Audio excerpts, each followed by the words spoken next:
Chairman Rubio and Co-Chairman Smith. I very much appreciate the opportunity to testify before the Commission.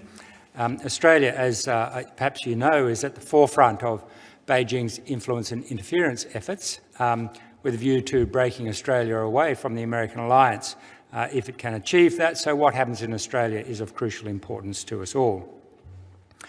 Last November, as the finished manuscript of my book Silent Invasion was about to go to the typesetter, my publisher, Allen & Unwin, notified me that it was pulling the book. The CEO wrote saying that based on advice it had received, the company was reacting to potential threats to the book and the company from possible action by Beijing. He went on to write, "The most serious of these threats was the very high chance of a vexatious defamation action against Allen & Unwin and possibly against you personally as well."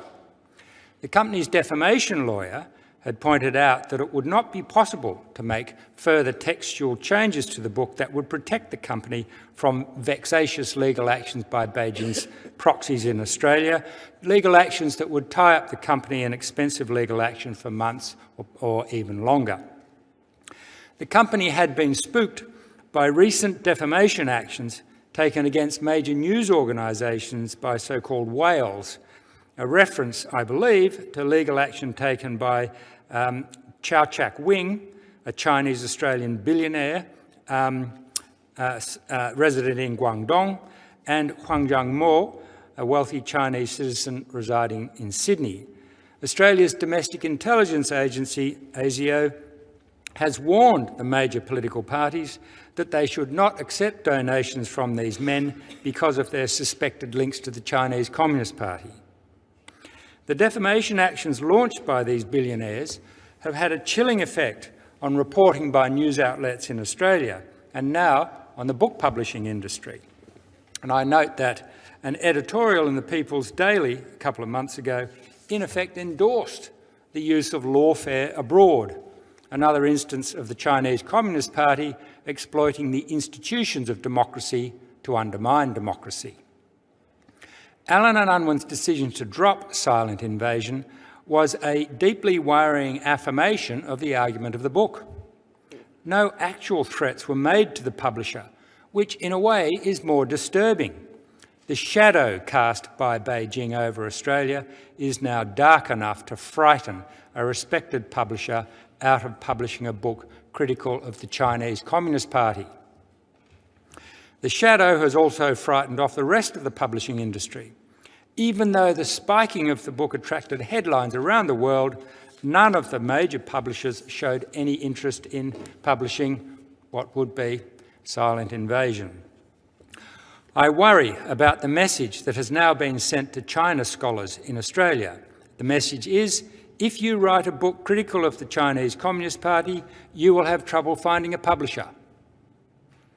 Already, China scholars have told me that they censor themselves in order not to jeopardise their visas to do research in China and so protect their careers.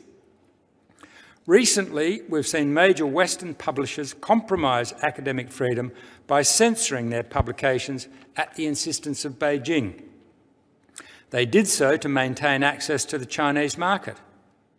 In the Silent Invasion case, the fear was not about what the CCP could do in China, cut off access to markets, but what the CCP could do in Australia, sponsor legal actions.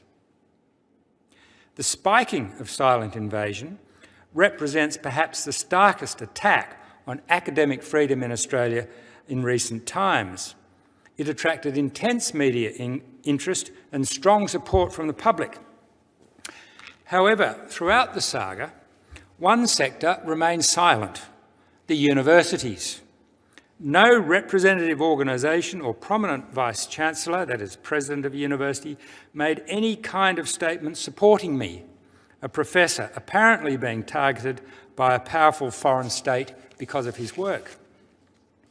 Yet 3 months later, in March of this year, in a submission to a parliamentary inquiry into the proposed new foreign interference laws, Universities Australia, the peak body representing universities in Australia, It complained about the threat posed by the new laws to academic freedom. These are laws designed explicitly to prevent foreign powers from suppressing free speech in my country. Australian universities are now so closely tied into monetary flows and research links with China that they've forgotten the founding principles of the Western University, and none more so, I might add, than the University of Sydney. In my written statement, I've outlined Beijing's attempts to intimidate me and punish those associated with its launch, notably Mr. John Hu, a prominent Chinese-Australian citizen who helped the Sydney launch of the book.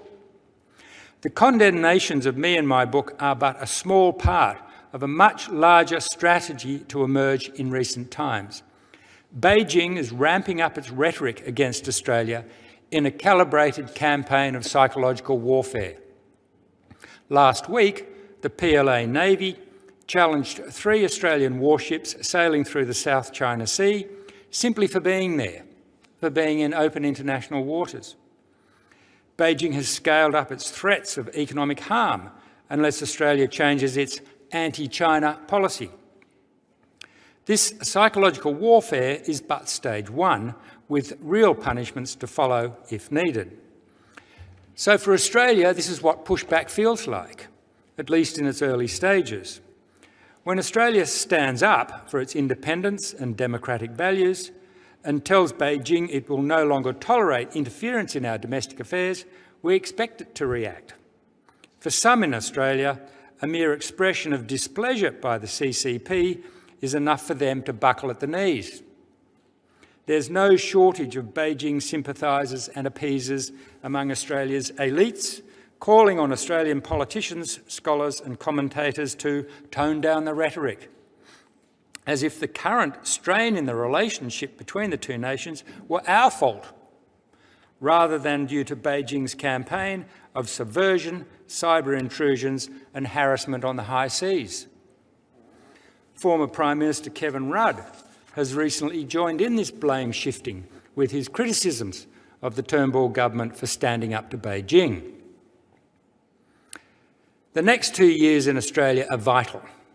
At present, the political will exists to respond to the CCP's influence and interference operations, notably through the new foreign interference legislation now before Parliament. The CCP is mobilising its proxies, and some among the elites are fighting back on its behalf. Business leaders are saying we must do nothing to upset Beijing. Elements of the Australian Labor Party, now in opposition, are attempting to have the proposed new laws blocked. And Beijing-friendly intellectuals and commentators are writing articles and open letters saying that there is no problem and that the criticisms of the CCP are in fact driven by racism. So the situation hangs in the balance.